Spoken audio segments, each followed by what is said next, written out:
তিনি হুয়াল হাইয়ুল কাইয়ুম, চিরঞ্জীব, চিরস্থায়ী। সুবহানাল্লাহ বলেন।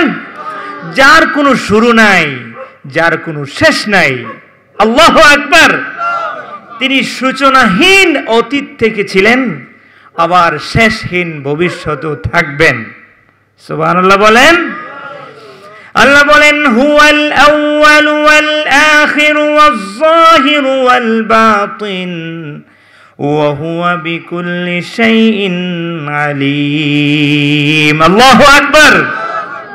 আল্লাহ রাব্বুল আলামিন বলেন দুনিয়ার মানুষেরা শোনো, হুয়াল আউয়াল, আমি প্রথমে ছিলাম, ওয়াল আখির, আবার আমি শেষেও থাকব। যেদিন আকাশ ছিল না, জমিন ছিল না, পৃথিবীর কোনো কিছুই ছিল না, ছিল কে? জোরে বলেন, আরো জোরে চিল্লায় বলেন, কে ছিল? আল্লাহ ছিল। আবার যেদিন আকাশ ধ্বংস হয়ে যাবে, জমিন ধ্বংস হয়ে যাবে, পৃথিবীর সব কিছু শেষ হয়ে যাবে, অবশিষ্ট কে থাকবে? জোরে বলেন, কে থাকবে? আল্লাহ বলেন কুল্লু মান আলাইহা ফান ওয়া ইয়াবকা ওয়াজহু রাব্বিকা যুল জালালি ওয়াল ইকরাম। আল্লাহু আকবার। আল্লাহ বলেন দুনিয়ার মানুষেরা শোনো, আকাশ ধ্বংস হয়ে যাবে, জমিন ধ্বংস হয়ে যাবে, আকাশের তারাগুলি খসে খসে পড়ে যাবে, চন্দ্র সূর্য দলিল নেই, উঠতে থাকবে, এক পর্যায়ে পৃথিবীর কোনো কিছুই থাকবে না। আল্লাহ বলেন ওয়া ইয়াবকা ওয়াজহু রাব্বিক যুল জালালি ওয়াল ইকরাম। যে পৃথিবীর সব কিছু শেষ হয়ে যাবে, আকাশ ধ্বংস হয়ে যাবে, জমিন ধ্বংস হয়ে যাবে, আকাশের তারাগুলি খসে খসে পড়ে যাবে, চন্দ্র সূর্য দলিল নেই, উঠতে থাকবে, এক পর্যায়ে কোনো কিছুই থাকবে না, অবশিষ্ট থাকবে শুধু আল্লাহ। সুবহানাল্লাহ। তিনি এমন সত্তা, আমরা সবাই যদি তার ইবাদত করি তার কোনো লাভ হবে? জোরে বলেন, একটু জোরে আওয়াজ দিয়ে বলেন, আল্লাহর কোনো লাভ হবে? আরো জোরে বলেন না, আল্লাহর কি কোনো লাভ হবে? আবার যদি আমরা এই মুহূর্তে সবাই প্রতিজ্ঞাবদ্ধ হই যে আমরা আর আল্লাহর ইবাদত করব না, আল্লাহর গোলামি আর করব না, আল্লাহকে আর সেজদা দিব না, আল্লাহর কি কোনো ক্ষতি হবে? জোরে আওয়াজ দিয়ে বলেন, আল্লাহর কি ক্ষতি হবে? আরো জোরে চিল্লায় বলেন, আল্লাহর কি কোনো ক্ষতি হবে? তাহলে ইবাদত যদি করি লাভ কাদের হবে? আরো জোরে চিল্লায় বলেন, লাভ কাদের হবে? আবার যদি ইবাদত না করি ক্ষতি কাদের হবে? আমাদের। ইবাদত করলে লাভ হবে আমাদের, আর ইবাদত যদি না করি ক্ষতিও কিন্তু আমাদের হবে। সম্মানিত উপস্থিতি, রাত্র অনেক কষ্ট অনেক হয়ে গিয়েছে, আপনাদের অনেক কষ্ট হচ্ছে, এরপরেও যদি আপনারা ধৈর্য সহকারে শুনেন, আশা করি ইনশাআল্লাহ আমি আপনাদের সামনে কিছুক্ষণ সময় কথা বলবো। আমি আপনাদের সামনে আল কোরআনুল কারীমের 114টি সূরার একটি গুরুত্বপূর্ণ সূরা সূরা আল হুমাযা তিলাওয়াত করেছি, এবং আল্লাহর হাবিব সাল্লাল্লাহু আলাইহি ওয়াসাল্লামের অসংখ্য অগণিত হাদিস হতে একটি হাদিস পাঠ করেছি। ইনশাআল্লাহ কোরআনের আয়াত ও হাদিসকে সামনে রেখে আপনাদের সামনে অত্যন্ত সংক্ষিপ্ত আকারে আলোচনা করব, সূরার তাফসীরটা করব, এরপরে ইনশাআল্লাহ শেষ করে দিব। আপনারা সবাই শুনতে রাজি আছেন তো? একটু জোরে বলেন, রাজি আছেন? হ্যাঁ, সূরাটা তিলাওয়াত করছি, খুবই গুরুত্বপূর্ণ একটি সূরা। আর আজকে আমি আপনাদের সামনে সংক্ষিপ্ত আকারে আরেকটা বিষয়ে কথা বলবো, সেটি হচ্ছে আল্লাহকে পাওয়ার চিকন বুদ্ধি, চিকন জ্ঞান। দুনিয়ার মানুষ অনেক ক্ষেত্রে দেখা যায় চিকন বুদ্ধিতে অনেক বড় লোক হয়ে যায়, হ্যাঁ, চিকন জ্ঞানের মাধ্যমে সে অনেক ধনাঢ্য ব্যক্তি হয়ে যায়। সে কি এমনিতেই হয়েছে? কি বলেন, এমনিতেই হয়? যে কোনো একটা ব্রেন খাটানোর মাধ্যমেই কিন্তু সে বড় হয়। তা আল্লাহকে পাওয়ারও কিছু চিকন বুদ্ধি আছে, ইনশাআল্লাহ এটা পরবর্তীতে বলবো। তো যে বিষয় নিয়ে প্রথমে কথা বলতে চাই সেটি হচ্ছে সূরা আল হুমাযা। এই সূরাটি আল্লাহ পাক রব্বুল আলামিন নাজিল করেছেন ওয়ালিদ ইবনে মুগীরাকে কেন্দ্র করে। ওয়ালিদ ইবনে মুগীরা সে সারাদিন নবীর আড়ালে গীবত করে চলত, আর নবীর সামনে নানান রকম কটূক্তিমূলক কথা বলতো, যাতে করে রাসূল করিম সাল্লাল্লাহু আলাইহি ওয়াসাল্লাম হতভম্ব হয়ে যায়। এই জন্য ওয়ালিদ ইবনে মুগীরা রাসূল করিম সাল্লাল্লাহু আলাইহি ওয়াসাল্লামের সামনে অনেক কটূক্তিমূলক কথা বলতো এবং নবীর সামনে আড়ালে পিছনে অনেক গীবত করে চলতো। আল্লাহ রাব্বুল আলামিন ওয়ালিদ ইবনে মুগীরাকে কেন্দ্র করে সূরা আল হুমাযাকে নাজিল করেছেন। এই সূরায় আল্লাহ রাব্বুল আলামিন গীবত প্রসঙ্গে মাল জমা করা, মাল ব্যয় করা সম্পর্কে আলোচনা করেছেন। আল্লাহ বলেন, ওয়াইলুল লিকুল্লি হুমাযাতিল লুমাযা, দুনিয়ার মানুষেরা রে, আমি তোমাদের সবাইকে জানিয়ে দিতে চাই, ওয়াইলুন, পৃথিবীতে ওই সমস্ত মানুষের জন্য ধ্বংস, লিকুল্লি হুমাযাতিল লুমাযা, যারা প্রকাশ্যে এবং অপ্রকাশ্যে মানুষের গীবত করে। কি করে? গীবত করে। সামনে গীবত করে, আবার যখন পিছন হয়ে যায়, আড়াল হয়ে যায়, তখনও গীবত করে। তো আল্লাহ বলতেছেন, ওই সমস্ত মানুষের জন্য আমি আমার দুনিয়াটা সৃষ্টি করে নাই, যারা মানুষের গীবত করবে, যারা মানুষের পরনিন্দা করবে। আমি আল্লাহ রাব্বুল আলামিন বলে দিলাম যে তাদের জন্য ধ্বংস। কাদের জন্য? যারা প্রকাশ্যে এবং অপ্রকাশ্যে মানুষের গীবত করে। আল্লাহর নবী বলেন, আল গীবাতু আশাদ্দু মিনাজ জিনা, গীবত করাটা জিনা থেকেও জঘন্যতম পাপ। নাউজুবিল্লাহ। গীবত করাটা, মানুষের পরনিন্দা করাটা, আল্লাহর নবী বলেন যে এটা জিনা থেকেও জঘন্যতম পাপ। গীবত শেখায়ত মানুষের নেক আমলগুলি ধ্বংস করে দেয়। নবী আলাইহিস সালাতু ওয়াস সালাম মেরাজ ভ্রমণ করেছিলেন, জান্নাতের মধ্যে একদল লোক দেখতে পেয়েছিলেন যারা মৃত জানোয়ার ভক্ষণ করিতেছে।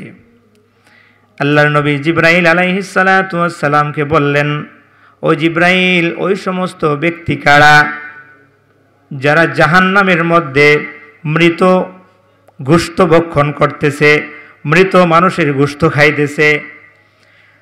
জিবরাইল আলাইহিস সালাতু ওয়াস সালাম জানায়া দিলেন, ওই সমস্ত ব্যক্তি হইল তারা যারা দুনিয়াতে মানুষের গীবত ও শিকায়াত করে চলতো।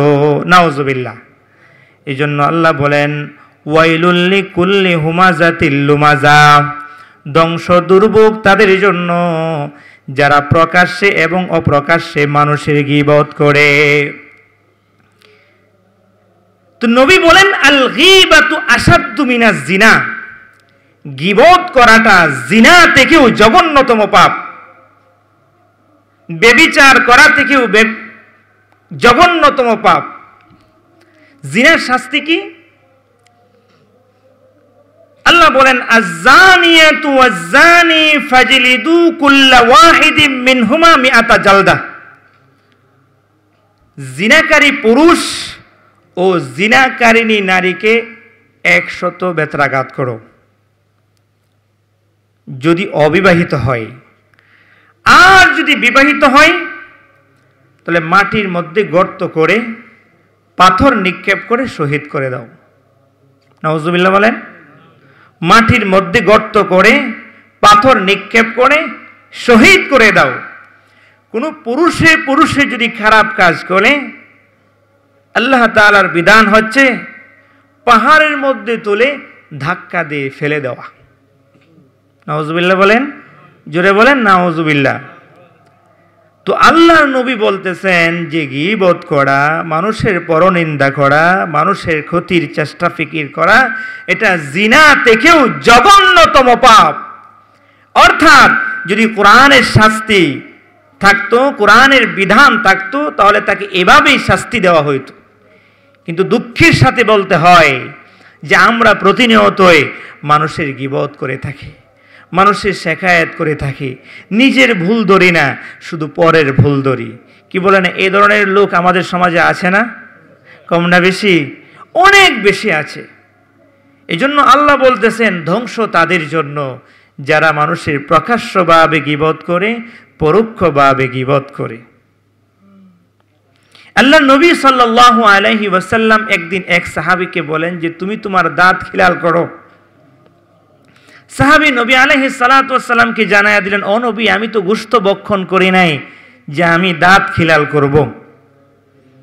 আল্লাহর নবী বলেন যে তুমি তো এই মুহূর্তে একটা মানুষের বদনাম করেছ, একটা মানুষের গীবত করে চলেছ বা করেছ। কারণ একটা মানুষের গীবত করা মানে নিজের মৃত ভাইয়ের গোশত ভক্ষণ করা। নাউজুবিল্লাহ। তো কোরআন এবং হাদিসের ভাষায় গীবত করাটা এটা জিনা থেকেও জঘন্যতম একটা পাপ। আমরা 5 ওয়াক্ত নামাজ পড়ি, আমরা তাহাজ্জুদ পড়ি, আমরা আওয়াবিন পড়ি, আমরা ইশরাক পড়ি, আমরা গোপনে অনেক দান খায়রাত করি, কিন্তু আমরা একটা কাজ করি, খুবই জঘন্যতম একটা কাজ করি। কি কাজ করি? আমরা গীবত করি। কোরআন এবং হাদিসের ভাষায় গীবত মানুষের নেক আমলগুলিকে ধ্বংস করে দেয়, যেমন ধ্বংস করে দেয় আগুন লেগে ঘর বাড়িকে পুড়িয়ে দেয়। এজন্য ভাইয়ের আমার, কোনোভাবেই গীবত করা যাবে না, কোনোভাবেই শেখায়াত করা যাবে না। নবী বলেন, আখলিস দীনাকা ইয়াকফিকাল আমালুল কালিল। তুমি তোমার দিনকে খাঁটি করো, অল্প আমলই তোমার নাজাতের জন্য যথেষ্ট হয়ে যাইবে। সুবহানাল্লাহ। তুমি দিন খাঁটি করো, তুমি তোমার ধর্মকে খাঁটি করো, অল্প আমলই তোমার নাজাতের জন্য ধ্বংস হয়ে যাবে।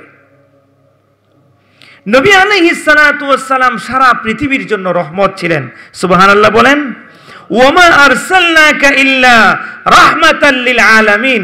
আল্লাহ বলেন, ও দুনিয়ার মানুষ, আমি আমার নবীকে সারা পৃথিবীর জন্য রহমত বানায়া পাঠাইছি।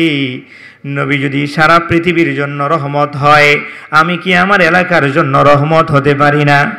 কি বলেন, পারি না? আমি কি আমার ফ্যামিলির জন্য রহমত হতে পারি না? আমি কি আমার ইউনিয়নের জন্য রহমত হতে পারি না? আমি কি আমার দেশের জন্য রহমত হতে পারি না? আমি যদি রহমত হই, তাহলে আমি কেন একটা ভাইয়ের ক্ষতি করব? আমি কেন একটা মানুষের সম্মানকে নষ্ট করব? গীবত কাকে বলা হয়? নিজের সম্মানকে বাড়াইবার জন্যে, অপরের সম্মানকে নষ্ট করে দেওয়ার জন্যে মানুষ যে কাজটা করে সেটাকে গীবত বলা হয়। এই গীবত কি? এটা কবিরা গুনাহ। কেমন কবিরা গুনাহ? কবিরা গুনাহ এবং বড় গুনাহ তাওবা ছাড়া মাফ হয় না। আর এ ধরনের একটি গুনাহই দুজকে পৌঁছাবার জন্য মানুষকে যথেষ্ট। এজন্য ভাইরা আমার, আমাদের আমলগুলি যাতে করে ধ্বংস না হয়, আমাদের প্রত্যেকটা আমলের বদলা যেন আল্লাহ তাআলার পক্ষ থেকে নিতে পারি, এই জন্য কোনোভাবে গীবত করা যাবে না। কোনো মানুষ যদি গীবত করতে চায়, আপনি বলে দিবেন, আমি বলে দেব যে আমি কাহারও গীবত করতে চাই না এবং কাহারও গীবত শুনতেও চাই না। দুনিয়াতে ওই ব্যক্তি সবচেয়ে উত্তম ব্যক্তি,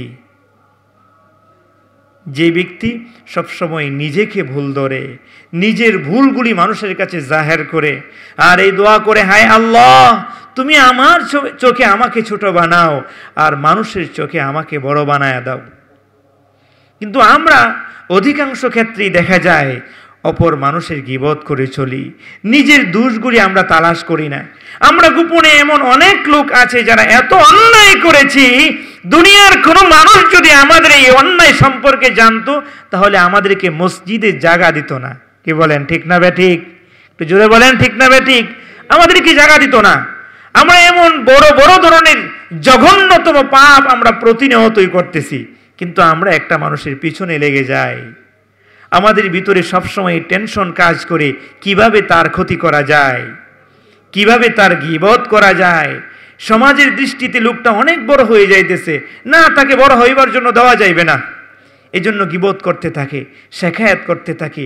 আল্লাহ এই জন্য তাদের ক্ষেত্রে বলতেছেন যে ওয়াইলুল লিকুল্লি হুমাযাতিল লুমাযা, ওই সমস্ত ব্যক্তিদের জন্য ধ্বংস যারা প্রকাশ্যে এবং অপ্রকাশ্যে মানুষের গীবত করে চলে। আর নবী কি বলেন? আল গীবাতু আশাদ্দু মিনাজ জিনা, গীবত করাটা জিনা থেকেও জঘন্যতম পাপ। তাহলে ভাইয়ের আমার, আমরা কি গীবত করব? জোরে বলেন, আমরা কি গীবত করব? সবাই বলেন গীবত করব। আমরা কি শিকায়াত করব? আমরা কি অন্য লোকের ভুল বেশি ধরবো না নিজের ভুল বেশি ধরবো? সব সময় নিজের ভুলটাকে বেশি ধরবেন। ওয়াজ পড়া মূল মাকসাদ না। মূল মাকসাদ হচ্ছে প্রত্যেকটা মানুষ হেদায়েত প্রাপ্ত হওয়া, প্রত্যেকটা মানুষ আল্লাহ ওয়ালা হয়ে যাওয়া, প্রত্যেকটা মানুষ আল্লাহর ওলি হয়ে যাওয়া। এটাই ওয়াজের মূল মাকসাদ। আমার ভিতরে যদি হেদায়েত না থাকে, আমার ভিতরে যদি আল্লাহর ভয় না থাকে, আমার ভিতরে যদি হায়া লজ্জা না থাকে, আমি যা ইচ্ছা তাই করতে পারবো। নবী আলাইহিস সালাতু ওয়াস সালাম এতগুলি যুদ্ধ তাহলে কেন করেছিলেন? সিরাতের কিতাব পড়লে দেখা যায় যে প্রত্যেকটা যুদ্ধই ছিল আত্মরক্ষামূলক, প্রত্যেকটা যুদ্ধই ছিল আত্মরক্ষামূলক। কিন্তু ইসলাম প্রতিষ্ঠা হয়েছে বিনয়, নম্রতা, সুন্দর আখলাকের মাধ্যমে। কিন্তু আজকে আমাদের কথার মধ্যে বিনয় নাই, আমাদের আখলাকের মধ্যে বিনয় নাই, আমাদের চাল চলনের মধ্যে বিনয় নাই। আমরা শুধু একে অন্যের পিছনে লেগে গিয়েছি, নিজের ভুল ধরি না, শুধু পরের ভুল ধরি। আমরা অনেকেই ভালো করে জানি আমরা গোপনে এমন কিছু অন্যায় করেছি যেটা দুনিয়ার কোনো মানুষ জানে না। জানে কে? জোরে বলেন, কে জানে? আল্লাহ জানে, কিন্তু আল্লাহ প্রকাশ করে না, কিন্তু আমরা প্রকাশ করে দিই। এটা কিন্তু মুমিনের আলামত না। এটা কি মুমিনের আলামত? যেটা বলেন, এটা কি মুমিনের আলামত? মুমিনের আলামত না। আমর ইবনে আব্বাস রাদিয়াল্লাহু তাআলা আনহু একদিন আল্লাহ রাসূল সাল্লাল্লাহু আলাইহি সাল্লামকে জিজ্ঞাসা করলেন, মাল ঈমান, ও নবী ঈমান কাকে বলে আমাদেরকে জানায়া দেন। আল্লাহর নবী সাল্লাল্লাহু আলাইহি ওয়াসাল্লাম জানায়া দিলেন, ঈমান হচ্ছে আস-সবরু ওয়াস-সামাহা, ঈমান হচ্ছে সবর করা আর মাফ করা। সুবহানাল্লাহ বলেন, জোরে বলেন সুবহানাল্লাহ। ঈমান কাকে বলে? এক নাম্বার সবর করা। জোরে বলেন, এক নাম্বার কি করা? সবাই বলেন কি করা? সবর করা, সবর করা, ধৈর্য ধারণ করা। দুই নাম্বার মাফ করা। দুই নাম্বার কি? আচ্ছা, ঈমান কাকে বলে বলেন এক নাম্বার? সবাই বলেন। ওয়াজে আসছে, আমরা যেন মূল কয়েকটা কথা নিয়ে যাইতে পারি। ঈমান কাকে বলে এক নাম্বার? সবাই বলেন, আরো জোরে বলেন। সবর করা। দুই নাম্বার কি? মাফ করা। কিন্তু আমরা এর ব্যতিক্রম করি। আমরা সবাই নিজেকে মুসলমান দাবি করি, নিজেকে ঈমানদার দাবি করি, কিন্তু আমাদের ভিতরে সবর নাই, আমাদের ভিতরে মাফ করে দেওয়ার যোগ্যতা নাই। আজকে মাফ করে দেওয়ার যোগ্যতা না থাকার কারণে আমাদের এই অবস্থা। আজকে এক মুসলমান আরেক মুসলমান ভাইকে দেখতে পারে না। এটা অনেক দুঃখের বিষয়, অনেক দুঃখের বিষয়। মুসলমানদের মধ্যে এই ফাটল, এটা ভালো লক্ষণ নয়। যে সমস্ত মানুষেরা এই ধরনের ফাটল সৃষ্টি করে, তাদের মাথার ভিতরে শয়তান ঢুকেছে, ঠিক না? এই শয়তান যতদিন পর্যন্ত তাকে ধ্বংস না করবে, ততদিন পর্যন্ত এ ধরনের ঝগড়া শুধু লাগিয়েই চালাবে। এজন্য ভাইরা আমার, ঈমান হচ্ছে সবর করা আর মাফ করা। যে কোনো একটা বিপদ আপনার সামনে এসে গিয়েছে, একটা ভাই আপনাকে একটা কথা বলেই ফেলেছে, আপনি মুমিন মুসলমান হিসাবে তাকে মাফ করে দেওয়া আপনার জন্য ফরজ। কিন্তু আমরা কি মাফ করি? জোরে বলেন, আমরা কি মাফ করি? তাহলে আমরা কি মাফ করব না? মুমিন হিসাবে মাফ করব নি? কি বলেন, মাফ করব নি? দুই নাম্বার সবর করা। রাসূল করিম সাল্লাল্লাহু আলাইহি ওয়াসাল্লামের ভিতরে কি পরিমাণ মাফ করে দেওয়ার যোগ্যতা ছিল, কি পরিমাণ সবর করার যোগ্যতা ছিল, আল্লাহু আকবার, এটা আমি বলে শেষ করতে পারবো না। দীর্ঘ 18 থেকে 19 বছর পর্যন্ত নবীকে প্ল্যানিং করে যারা মারতে চেয়েছিল, যারা নবী আলাইহিস সালাতু ওয়াস সালামকে মক্কায় থাকার জন্য দেয় নাই, একটা পর্যায়ে নবী আলাইহিস সালাতু ওয়াস সালাম মক্কার রাষ্ট্রপ্রধান হইলেন। রাষ্ট্রপ্রধান হওয়ার পরে সর্বপ্রথম তিনি যে ঘোষণাটা করেছিলেন, হে মক্কাবাসী, তোমরা আমাকে অনেক কষ্ট দিয়েছো, আমার বাবার ভূমিতে আমাকে থাকার জন্য দাও নাই। আজকে আমি মক্কার রাষ্ট্রপ্রধান, আমি রাষ্ট্রপ্রধান হয়ে সর্বপ্রথম যে ঘোষণাটা আমি করতে চাই, সেটি হচ্ছে আমি তোমাদের সবাইকে মাফ করে দিলাম। সুবহানাল্লাহ বলেন, একটু জোরে বলেন না সুবহানাল্লাহ। দীর্ঘ 18 বছর থেকে 19 বছর পর্যন্ত যারা নবীকে প্ল্যানিং করে মক্কা থেকে মদিনায় বাহির করেছিল, মক্কার রাষ্ট্রপ্রধান হওয়ার পরে আল্লাহর নবী সাল্লাল্লাহু আলাইহি ওয়াসাল্লাম সর্বপ্রথম যে ঘোষণাটা করেছিলেন, হে মক্কাবাসী, আমি তোমাদের সবাইকে মাফ করে দিলাম। সুবহানাল্লাহ বলেন। তাহলে ঈমান কাকে বলে? সবর করা আর মাফ করা। ঈমান কাকে বলে? সবাই বলেন কি করা? সবর করা আর মাফ করা। নবী আলাইহিস সালাতু ওয়াস সালামের ভিতরে যদি মাফ করে দেওয়ার যোগ্যতা না থাকতো, যারা আল্লাহর রাসূল সাল্লাল্লাহু আলাইহি ওয়াসাল্লামকে প্ল্যানিং করে মক্কা থেকে মদিনায় বাহির করেছিল, তাদেরকে মক্কার রাষ্ট্রপ্রধান হওয়ার পরে আল্লাহ রাসূল কি মাফ করতেন? কি বলেন? মাফ করতেন? জোরে বলেন, মাফ করতেন। কিন্তু আল্লাহ রাসূল কি করলেন? প্রথম ঘোষণাটাই দিলেন যে আমি তোমাদের সবাইকে মাফ করে দিলাম, কারণ আমি মুমিন, আমি মুসলমান, আমার দ্বারা কারো কোনো ক্ষতি হতে পারে না, আমার দ্বারা গীবত হতে পারে না, আমার দ্বারা শাকাত হতে পারে না।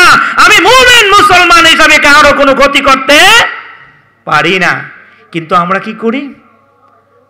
আমরা অন্য মানুষের ক্ষতি করি। আব্দুল্লাহ ইবনে উবাই রাসূল করিম সাল্লাল্লাহু আলাইহি সাল্লামকে কি কষ্ট দিয়েছিল, কত প্রকার মুনাফিকি করেছিল। কিন্তু তার বাবা যখন মৃত্যুবরণ করে, তার ছেলে আল্লাহর রাসূল সাল্লাল্লাহু আলাইহি সাল্লামের কাছে আয়েশা বলে, নবী হে, আপনার একটা জামা যদি আমাকে দিতেন, আমার বাবাকে এই জামাটা পরায় কবর দিতাম, হয়তোবা আল্লাহ পাক রব্বুল আলামিন আমার বাবাকে মাফ করে দিতেন। মুনাফিকদের মধ্যে সবচেয়ে বড় মুনাফিক ছিল আব্দুল্লাহ ইবনে উবাই। আল্লাহ রাসূল তাকে জামা দিলেন। সুবহানাল্লাহ বলেন, একটু জোরে বলেন না সুবহানাল্লাহ, আরো জোরে বলেন সুবহানাল্লাহ। শেষ পর্যন্ত আল্লাহ রাসূল সাল্লাল্লাহু আলাইহি সাল্লাম তার জানাজায়ও গেলেন। সুবহানাল্লাহ বলেন। এক সাহাবী আল্লাহ রাসূলকে প্রশ্ন করে, আল্লাহ রাসূল, সে তো আপনার প্রকাশ্য শত্রু ছিল, সে তো আপনাকে নিয়ে কটূক্তি করেছিল, সে তো সব সময় আপনাকে নিয়ে ষড়যন্ত্র করত, আপনি তার জানাজায় আসলেন?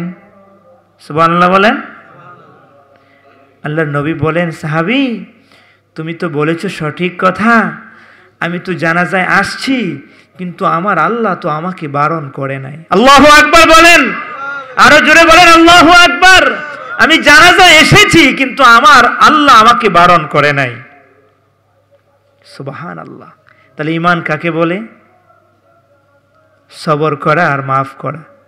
রাসূল করিম সাল্লাল্লাহু আলাইহি ওয়াসাল্লামের ভিতরে যদি সবর না থাকতো, তাহলে মক্কাবাসীদেরকে মাফ করতেন না। রাসূল করিম সাল্লাল্লাহু আলাইহি ওয়াসাল্লামের ভিতরে যদি সবর না থাকতো, তাহলে আব্দুল্লাহ ইবনে উবাইয়ের জানাজার মধ্যে যাইতেন না। রাসূল করিম সাল্লাল্লাহু আলাইহি ওয়াসাল্লামের ভিতরে যদি ধৈর্য না থাকতো, তায়েফের ছোট্ট ছোট্ট ছেলেরা রাসূল করিম সাল্লাল্লাহু আলাইহি সাল্লাম যখন ইসলাম প্রচার প্রসার করেছিল, তারা পাথর নিক্ষেপ করে আল্লাহর রাসূলকে ক্ষত বিক্ষত করে দিয়েছিল। আল্লাহর পক্ষ থেকে জিবরাইল আয়েশা নবীকে বলে, ও নবী, আপনি কালিমার দাওয়াত দেন, আপনি মানুষকে লা ইলাহা ইল্লাল্লাহর দাওয়াত দেন, আপনি সমাজের মধ্যে সৎ কাজের আদেশ করেন আর অসৎ কাজের নিষেধ করেন। তায়েফের ছোট্ট ছোট্ট ছেলেরা আপনাকে এত বড় ক্ষতি করেছে, আমার আল্লাহ আমাকে পাঠিয়েছেন, আপনি যদি বলেন এদিকের পাহাড়কে ওদিকের সাথে কোট লাগিয়ে দিয়ে তায়েফবাসীকে ধ্বংস করে দিতে, আল্লাহ রাজি আছেন। নবী বলেন, তারা আমাকে চিনে না। সুবহানাল্লাহ বলেন। তারা আমাকে জানে না। তারা যদি আমাকে চিনতো, তারা যদি আমাকে জানতো, তাহলে আমার সাথে ষড়যন্ত্র করতো না। আমি শেষ নবী, আমি খাতামুন নবীন, আমি সারা পৃথিবীর জন্য রহমত। যদি তারা জানতো, তাহলে তারা আমার ক্ষতি করতো না। সুবহানাল্লাহ বলেন। তারা আমাকে পাথর নিক্ষেপ করতো না। আমার শরীরে মশা মাছি বসা হারাম, এরপরেও এরা আমাকে ক্ষত বিক্ষত করে দিয়েছে, আমার শরীর থেকে রক্ত জড়িয়েছে। তারা জানে না, চিনে না, বুঝে না। যদি জানতো, তাহলে আমার এই ক্ষতি করতো না। তাহলে ইসলাম আল্লাহু আকবার, ইসলাম দিতে জানে, নিতে জানে না। সুবহানাল্লাহ বলেন। ইসলাম কষ্ট করতে জানে, কাউকে কষ্ট দিতে জানে না। সহায়তে জানে না। কিন্তু দেখা যায় কি, আমরা এমন কিছু কাজ সমাজের মধ্যে করি, যার সাথে আমরা এই ধরনের কাজ করি সে দুর্বল হওয়ার কারণে ভিতরে শুধু আক্ষেপ প্রকাশ করে, হ্যাঁ আজকে আমার শক্তি নাই, আমার এই ভাই আমার এত বড় ক্ষতি করতেছে, আমার নামে গীবত করে চলতেছে, আমার নামে শাকায়াত করে চলতেছে, আমার ব্যবসা বাণিজ্যকে নস্যাৎ করে দিতে চাই, আমার এই সব কিছু ধ্বংস করে দিতে চাই। তো ইসলাম দিতে জানে, নিতে জানে না। ইসলাম কষ্ট করতে জানে, কাউকে কষ্ট দিতে জানে না, কিন্তু আমরা কষ্ট দেই। আমরা এমন কিছু কাজ করি সে নীরবে আঘাত সহ্য করে কিছুই বলতে পারে না, কিন্তু ভিতর থেকে দুঃখ প্রকাশ করে, হায় আজকে আমার শক্তি নাই, আজকে আমার ক্ষমতা নাই, যদি আমার ক্ষমতা থাকতো তাহলে ওই ব্যক্তি আমার সাথে এই ধরনের আচরণ করতে পারতো না। সর্বোপরি কথা হচ্ছে ইসলাম দিতে জানে, নিতে জানে না। ইসলাম কষ্ট করতে জানে, কাউকে কষ্ট দিতে জানে না। ইসলাম সাহায্য করতে জানে, কাউকে সহায়তে জানে না। কিন্তু আমাদের ভিতরে এই যোগ্যতা নাই। কিন্তু রাসূল করিম সাল্লাল্লাহু আলাইহি ওয়াসাল্লামের ভিতরে পুঙ্খানুরূপে প্রত্যেকটা যোগ্যতা ছিল। সুবহানাল্লাহ বলেন।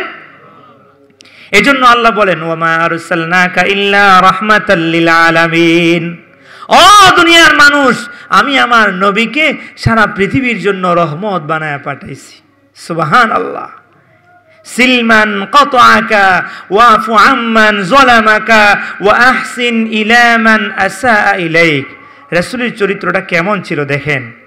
কেউ যদি তোমার থেকে সম্পর্ক বিচ্ছিন্ন করে, তুমি তার সাথে সুন্দর আখলাকের মাধ্যমে সম্পর্ক স্থাপন করো। সুবহানাল্লাহ বলেন। কিন্তু আমরা কি করি? এর ব্যতিক্রম করি। এই জন্য প্রথমে একটা কথা বলেছিলাম, ভালোবাসা দিয়ে যা হয় রাগ দিয়ে কিন্তু তা হয় না।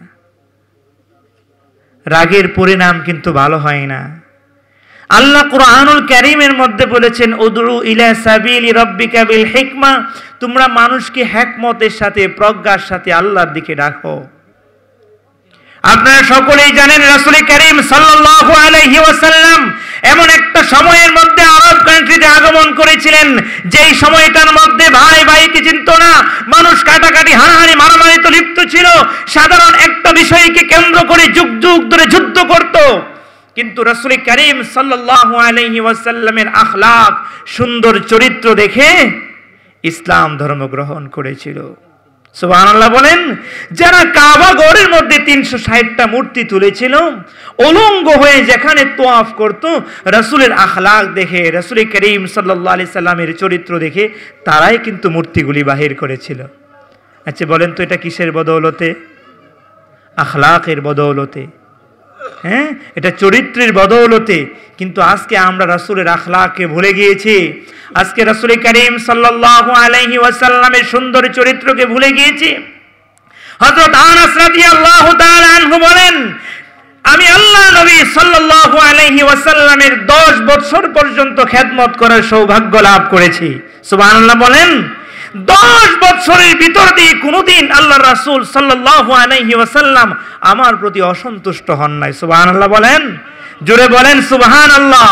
হযরত আনাস রাদিয়াল্লাহু তাআলা আনহু আরো বলে যে 10 বছরের ভিতর দিয়ে কোনদিন আল্লাহ রাসূল আমাকে একথা বলে নাই, হে আনাস তুমি কেন এটা করেছো আর কেন এটা করো নাই। সুবহানাল্লাহ বলেন। একটু জিকির করি, আল্লাহু আল্লাহ আল্লাহু আল্লাহ আল্লাহু আল্লাহ আল্লাহু আল্লাহ আল্লাহু আল্লাহ আল্লাহু আল্লাহ আল্লাহু আল্লাহ আল্লাহু আল্লাহ আল্লাহু আল্লাহ আল্লাহু আল্লাহ আল্লাহু আল্লাহ আল্লাহু আল্লাহ আল্লাহু আল্লাহ আল্লাহু আল্লাহ। লা ইলাহা ইল্লাল্লাহু মুহাম্মাদুর রাসূলুল্লাহ সাল্লাল্লাহু আলাইহি ওয়াসাল্লাম। তাহলে ঈমান কাকে বলে? সবর করা আর মাফ করা। আমাদের ভিতরে সর্বপ্রথম একটা জিনিস থাকতে হবে, সেটা হচ্ছে সবর। একটা মানুষ আমার একটা ক্ষতি করে ফেলেছে, তাকে মাফ করে দেওয়া, এটা ঈমানের দাবি। আমি একটা অসুস্থ হয়ে গিয়েছি, আল্লাহ পাক অসুস্থতা আমাকে দিয়েছেন, এখানে সবর করা এটা ঈমানের দাবি। আমরা সবাই মুসলমান, মুসলমানের একটা সংজ্ঞা আছে। নবী আলাইহিস সালাতু ওয়াস সালাম 1450 বছর আগে মুসলমানের সংজ্ঞা দিয়ে গিয়েছেন।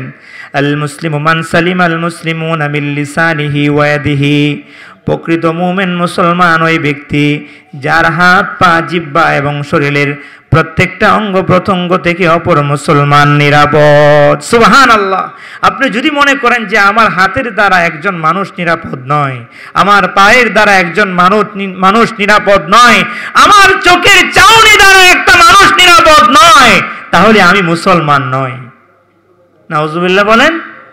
কারণ মুসলমান তো সেই যার হাত, পা, জিহ্বা এবং শরীরের প্রত্যেকটা অঙ্গ প্রত্যঙ্গ থেকে অপর মুসলমান নিরাপদ থাকবে। কিন্তু আমি আমার জবানকে কোন খেতে ব্যয় করি, কোন খাতে ব্যয় করি? আমি গীবত শিকায়াত করে চলি। আল্লাহর নবী বলেন, কাফা বিল মারই কাযিবান আই ইউহাদ্দিসা বিকুল্লি মা সামিআ। একটা মানুষ মিথ্যাবাদী হয়ে যাওয়ার জন্য এটাই যথেষ্ট, যাহা শুনে তাহাই বর্ণনা করতে থাকা। নাউজুবিল্লাহ বলেন। মিথ্যাবাদী হওয়ার জন্য এটাই যথেষ্ট, যাহা শুনে তাহাই বর্ণনা করতে থাকা। আল্লাহর নবী বলেন, ইয়াকুম ওয়াজ-যন্না ফাইন্নাজ-যন্না আকযাবুল হাদিস। ধারণা করে কথা বলা সবচেয়ে বড় মিথ্যা।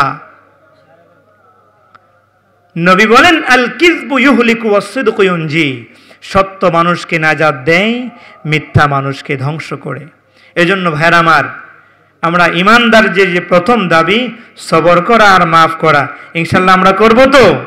আর মুমিন মুসলমান মানে জবানকে হেফাজত করা। এরপরে আল্লাহ বলেন, প্রথম কি? ধ্বংস তাদের জন্য যারা প্রকাশ্যে এবং অপ্রকাশ্যে মানুষের গীবত করে।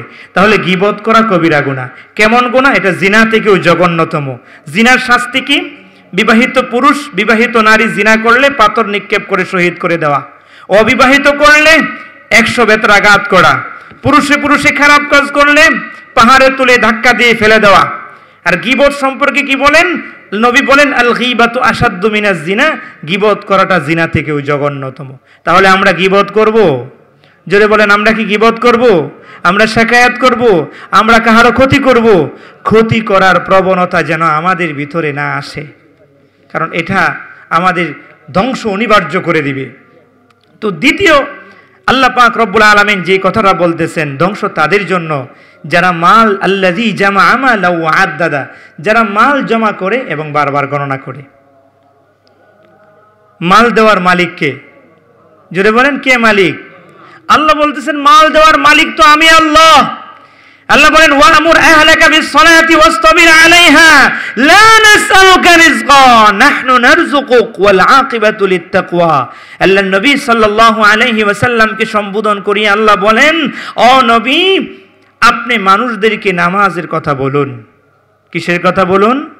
নামাজের কথা বলুন। ওয়াসতাবির আলাইহা, এই নামাজের প্রতি আপনি সযত্নবান হন। লা নাসআলুকা রিজকা, ও নবী, আমি তো মানুষের কাছে রিজিক চাই না। নাহনু নারযুকুক, রিজিকের মালিক তো আমি আল্লাহ। রিজিক দেওয়ার মালিক তো কি আমি আল্লাহ। অতএব রিজিক আমি দেই, মাল আমি দেই। এই মাল আল্লাহর পথে খরচ করার জন্য আল্লাহ বলেছেন। তো আল্লাহ বলেন, ধ্বংস তাদের জন্য যারা মাল জমা করে এবং বারবার গণনা করে। ইয়াহসাবু আন্না মালাহু আখলাদা, আর ধারণা করে যে এই মাল তাকে চিরস্থায়ী করে রাখবে। আল্লাহর নবী বলেন, বনি আদম সন্তান যদি একটা স্বর্ণের উপত্যকার মালিক হয়, তার ভিতরে চিন্তা আসে কখন সে 2টা স্বর্ণের উপত্যকার মালিক হবে। যখন সে 2টা স্বর্ণের উপত্যকার মালিক হয়, তখন তার ভিতরে চিন্তা আসে কখন সে 3টা স্বর্ণের উপত্যকার মালিক হবে। নবী শেষ পর্যন্ত সলিউশন দিয়েছেন, এ আদম সন্তান কিভাবে শান্ত হবে যতদিন পর্যন্ত না তার মুখের মধ্যে মাটি না লাগে। তাহলে মুমিন মুসলমান যারা সব সময় চিন্তা ফিকির করবে যে মাল আমি আমার শক্তি বলে অর্জন করতে পারি নাই, যে মাল আল্লাহ পাক রব্বুল আলামিন আমাকে দিয়েছেন, এটা আল্লাহর রাহে আমাকে খরচ করতে হবে। আর আল্লাহ কি বলেন, আল্লাযী জামা মালাহু ওয়া আদ্দাদা, তাদের জন্য ধ্বংস অনিবার্য যারা মাল জমা করে আর বারবার গণনা করে। মাল আসছে, যাকাত দেওয়ার উপযুক্ত যাকাত দেয় না, হজ করার উপযুক্ত হজ করে না। একজন গরিব দুঃখী মানুষ সামনে এসে গিয়েছে, ঘরে টাকার পরও দান খায়রাত করে না। আল্লাহ বলেন ধ্বংস তাদের জন্য। ইয়াহসাবু আন্না মালাহু আখলাদা, তারা ধারণা করে যে এই মাল তাকে চিরস্থায়ী করে রাখবে। আল্লাহ বলেন কাল্লা, না, কখনো হতে পারে না। লা ইউমবাযান্না ফিল হুতামা, অবশ্যই তাদেরকে আমি হুতামায় নিক্ষিপ্ত করব। ওমা আদরাকা মাল হুতামা, ও নবী আপনি কি জানেন হুতামা কি? আল্লাহ বলেন নারুল্লাহিল মুকাদা, হুতামা হচ্ছে একটি প্রজ্বলিত আগুন। আল্লাতী তাত্তালিউ আলাল আফইদা, যে আগুন সর্বপ্রথম মানুষের হৃদয়ের মধ্যে গ্রাস করবে। নাউজুবিল্লাহ বলেন। দুনিয়ার আগুন সাধারণত শরীরে লাগার পরে শরীরের পশম পুড়ে, চামড়া পুড়ে, এরপরে হৃদয়ের মধ্যে ধরে, কলিজার মধ্যে ধরে। কিন্তু আল্লাহ বলতেছেন যারা গীবত করে, শেকায়াত করে, যারা মাল জমা করে, বারবার গণনা করে, আর এই ধারণা করে যে এই মাল তাকে চিরস্থায়ী করে রাখবে, আমি আল্লাহ অবশ্যই জানায়া দিলাম যে এই ধরনের ব্যক্তিদেরকে আমি হুতামায় নিক্ষিপ্ত করব। হুতামা কি নবী হে আপনি কি জানেন? সেটা হচ্ছে নারুল্লাহিল মুকাদা, এটি হচ্ছে একটি প্রজ্বলিত আগুন। আল্লাতী তাত্তালিউ আলাল আফইদা, যে আগুন সর্বপ্রথম মানুষের হৃদয়ের মধ্যে গ্রাস করবে। নাউজুবিল্লাহ। ইন্নাহা আলাইহিম মুসাদা, যে আগুন মানুষকে আবদ্ধ করে রাখবে। দুনিয়াতে কোনো মানুষ যখন কোনো আগুনের মধ্যে পড়ে যায়, সে লাভ দিয়ে আগুন থেকে সরতে পারে। কিন্তু আল্লাহ পাক রব্বুল আলামিন যারা গীবত করে, যারা শেকায়াত করে, যারা অন্যের ক্ষতি করে চলে, যারা মাল জমা করে, বারবার গণনা করে, যাকাত দেয় না, দান খায়রাত করে না, আল্লাহ বলেন তাদেরকে আমি জাহান্নামের মধ্যে এমন আগুনের মধ্যে নিক্ষেপ করব যে আগুন থেকে সে আর সরতে পারবে না। নাউজুবিল্লাহ। ইন্নাহা আলাইহিম মুসাদা ফি আমাদিন মুমাদ্দাদা, এই আগুনের মধ্যেই তাকে বেঁধে দেওয়া হবে। এই জন্য ভাইরা আমার, আমরা মুমিন, আমরা মুসলমান, আল্লাহ পাক রব্বুল আলামিন আমাদেরকে ঈমানের মতো দৌলত দিয়েছেন। আমরা ভাগ্যবান, আমরা যেন কাহারও ক্ষতি না করি, আমরা যেন কাহারও হক নষ্ট না করি। আমার দ্বারা যাতে করে কাহারও কোনো ক্ষতি না হয়, তাহলেই কিন্তু আমি মুমিন মুসলমান হতে পারবো। আর আমি যদি মুমিন হই, আমি যদি মুসলমান হই, আমি মরবো তো জান্নাতে চলে যাব। কিন্তু বাংলাদেশ বা আমাদের দেশের অবস্থা এখন বেশি একটা ভালো না। আমরা বেশিরভাগ ক্ষেত্রেই গীবত করে চলি, আমরা অন্যের ক্ষতি করার চেষ্টা করি, আমরা হালাল পন্থায় জীবিকা অর্জন করি না, হারাম পথে থাকি, আমরা ঘুষ খাই, আমরা সুদ খাই। তো আল্লাহ পাক রব্বুল আলামিন এদের শাস্তি স্বরূপ বলতেছেন, এদেরকে আমি এমন আগুনের মধ্যে নিক্ষেপ করব যে আগুন তাদেরকে আবদ্ধ করে রাখবে, এই আগুন থেকে সে আর সরতে পারবে না। এজন্য ভাইরা আমার, আমরা গীবত করব না, আমরা শেকায়াত করব না। আমরা মাল যদি জমা হয়, এই মাল আমি আল্লাহর রাহে খরচ করব। অনেক ভাই আছে যাকাত দেওয়ার উপযুক্ত কিন্তু যাকাত দেয় না। অনেক মানুষ আছে ইচ্ছা করলেই মসজিদ মাদ্রাসার মধ্যে দান খায়রাত করতে পারে, কিন্তু করে না। এটা কিন্তু ভালো লক্ষণ নয়। আমরা সবাই মুমিন মুসলমান হব তো। তো আল্লাহকে পাওয়ার কয়েকটা সঠিক সরল রাস্তা আছে। আল্লাহ পাক নবী আলাইহিস সালাতু ওয়াস সালাম একদিন সাহাবায়ে কেরামদেরকে বলেন, হে আমার সাহাবায়ে কেরাম, তোমরা কি জাহান্নামী লোক দেখতে চাও? সাহাবায়ে কেরাম বললেন, হ্যাঁ আমরা জাহান্নামী লোক দেখতে চাই। আল্লাহর নবী জানায়া দিলেন, জাহান্নামী লোক হইল তারা যারা অহংকারী এবং কঠিন মেজাজের অধিকারী। নাউজুবিল্লাহ। তাৎক্ষণিক আল্লাহ রাসূল সাল্লাল্লাহু আলাইহি সাল্লাম বলেন, তোমরা কি জান্নাতি লোক দেখতে চাও? হ্যাঁ আল্লাহ রাসূল দেখতে চাই। জান্নাতি লোক হইল তারা যারা নম্র, ভদ্র, নরম মেজাজের অধিকারী। এখন আমরা নিজেরাই বিচার করতে পারবো আমি জান্নাতি না আমি জাহান্নামী। আমি মানুষ হিসাবে তখনই সলিড যদি আমার ভিতরে কোনো মানুষের খারাপ করার, কোনো মানুষের ক্ষতি করার প্রবণতা না থাকে। তো আল্লাহ তাআলাকে পাওয়ার একটা রাস্তা আল্লাহ পাক রব্বুল আলামিন জানিয়ে দিয়েছেন। দুনিয়াতে কোনো মানুষ যদি কোনো চিকন বুদ্ধি অবলম্বন করে, সে সহজভাবে স্বল্প সময়ের ভিতর দিয়ে সফলতা অর্জন করে। তো আল্লাহকে পাওয়ার জন্য আল্লাহ বলেন ওয়াসজুদ ওয়াক্তারিব, ও দুনিয়ার মানুষ, তোমরা যদি আমি আল্লাহর নিকটবর্তী হতে চাও তাহলে বেশি বেশি আমাকে সেজদা করো। আল্লাহকে লম্বা সেজদা দেওয়া, সেজদা দিয়ে আল্লাহর কাছে কাঁদা, নিজের ভুলগুলি আল্লাহর কাছে স্বীকার করা। হয় আল্লাহ, জীবনে যা করেছি, ভুল করেছি, অন্যায় করেছি, আমরা আর ভুল করব না, আমরা আর অন্যায় করব না, আমাদেরকে ক্ষমা করে দাও। তো আল্লাহ পাক রব্বুল আলামিন রাস্তা বাতলিয়ে দিলেন, কোন মানুষ যদি আমি আল্লাহর নিকটবর্তী হতে চাই তাহলে সে যেন আমি আল্লাহকে সেজদা করে, আমি আল্লাহকে বেশি বেশি সেজদা দেই। লম্বা সেজদা দেওয়া, সেজদায় গিয়ে আপনার আপদ বিপদের কথা বলা, নিজের কি কি জিনিসের প্রয়োজন আল্লাহর কাছে বলা, আর সবচেয়ে বেশি বলা এই জমানার মধ্যে, হায় আল্লাহ তুমি আমাকে হেদায়েতের জিন্দেগি নসিব করো, হায় আল্লাহ তুমি আমাকে হেদায়েতের জিন্দেগি নসিব করো। শয়তান আমাকে খারাপ কাজ করে জাহান্নামে নিয়ে যেতে চায়, আল্লাহ তুমি আমাকে হেদায়েতের জিন্দেগি নসিব করো। আল্লাহ আমার দ্বারা যেন কারো কোনো ক্ষতি না হয়, আমার দ্বারা কারো যেন কোনো মালের ক্ষতি না হয়, আমার দ্বারা কারো যেন কোনো ইজ্জতের ক্ষতি না হয়, আমাকে সেই রূপ মুমিন মুসলমান হিসাবে কবুল করো। সব সময় দোয়া করা, আল্লাহর কাছে চাওয়া। দুনিয়ার মানুষের কাছে চাইলে দুনিয়ার মানুষ নারাজ হয়, একবার আপনাকে দিবে, দুইবার আপনাকে দিবে, তিনবার চাইলেই সে বেজার হয়।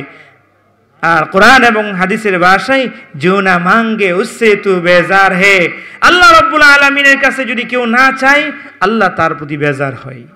সুবহানাল্লাহ বলেন।